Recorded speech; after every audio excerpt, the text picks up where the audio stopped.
Pink colour, கிராக் colour, gold colour, silver colour pendant வாங்கியிருக்கேன். அப்புறம் இந்த 2 கலர் வாங்கியிருக்கேன். பாருங்கள், நான் வந்து ஜுவல்லரி மேக்கிங்கில் இது நெக்லஸ் பண்ணிகிட்டு இருக்கேங்க.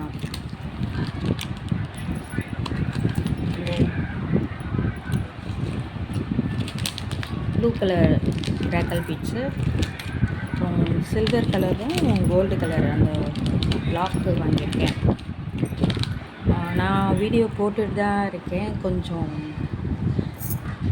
சுச்சுவேஷன் சரியில்லை, அதனால் கொஞ்சம் வீடியோ போடுறதில்ல. உங்களுக்கு ஏதாவது நான் ஆன்லைன்லேயும் போட்டுட்டு தான் இருக்கேன். யூடியூப்பில் அடிக்கடி சில்வர் தான் அடிக்கடி நான் கொண்டு வந்துட்டுருந்தேன். இப்போ வந்து கோல்டுக்குலேயும் நான் நிறைய பேர் கேட்குறாங்கன்ட்டு கோல்டு கலர்லேயும் பெண்டன்ட் செய்யலான்ட்டு இருக்கேன்.